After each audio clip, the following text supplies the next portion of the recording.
বহুতে সিঁড়ি ঢালাই কৰোঁতে এটা বস্তু বহুত ভুল কৰা দেখা যায়। এই বহুত 90% জেগাত আপোনালোকে ভুল দেখিব। এই বস্তুটো কি হয় মই আপোনালোকক কৈ দিওঁ। ইয়াত প্ৰপাৰলি কৰা হৈছে বস্তুটো।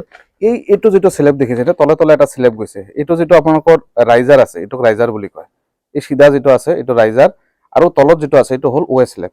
এটা স্লেব এটা গৈছে নহয়, দেখিছে আপোনালোকে 5 ইঞ্চি 6 ইঞ্চি টাইপৰ এটা তক্তা মাৰা আছে, এইটো মাৰ্ক হৈ আছে। এই 6 ইঞ্চি আপোনালোকে ঢালাই কৰিবই লাগিব। এইটো 6 ইঞ্চিটো তলত আপোনালোকে ৰাখিব। বহুতে দেখা যায় যে এইটো 2 ইঞ্চি 3 ইঞ্চি মান তলত থাকে, তাৰ ওপৰত আকৌ 6 ইঞ্চি এইটো দিছে।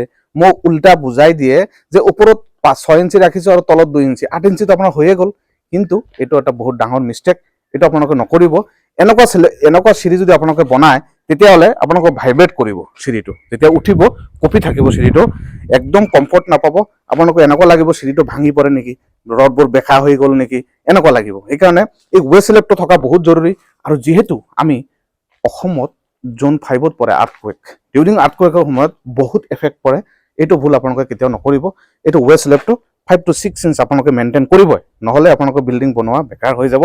পিছত আকৌ বহুত কষ্ট পাব যে বিল্ডিংটো বনালো ঠিকেই, কিন্তু কাম নহ'ল, কঁপি থাকে চিৰিটো, উঠোতে ভয় লাগে। এইবোৰ বস্তু যাতে নহয়, সেইকাৰণে মই ভিডিঅ'বোৰ বনাই থাকোঁ। আপোনালোকে ভিডিঅ'বোৰ চাব, আৰু মানা নামানা আপোনালোকৰ কথা। তো ভিডিঅ'টো ভাল লাগিলে শ্বেয়াৰ কৰিব। Thank you so' much.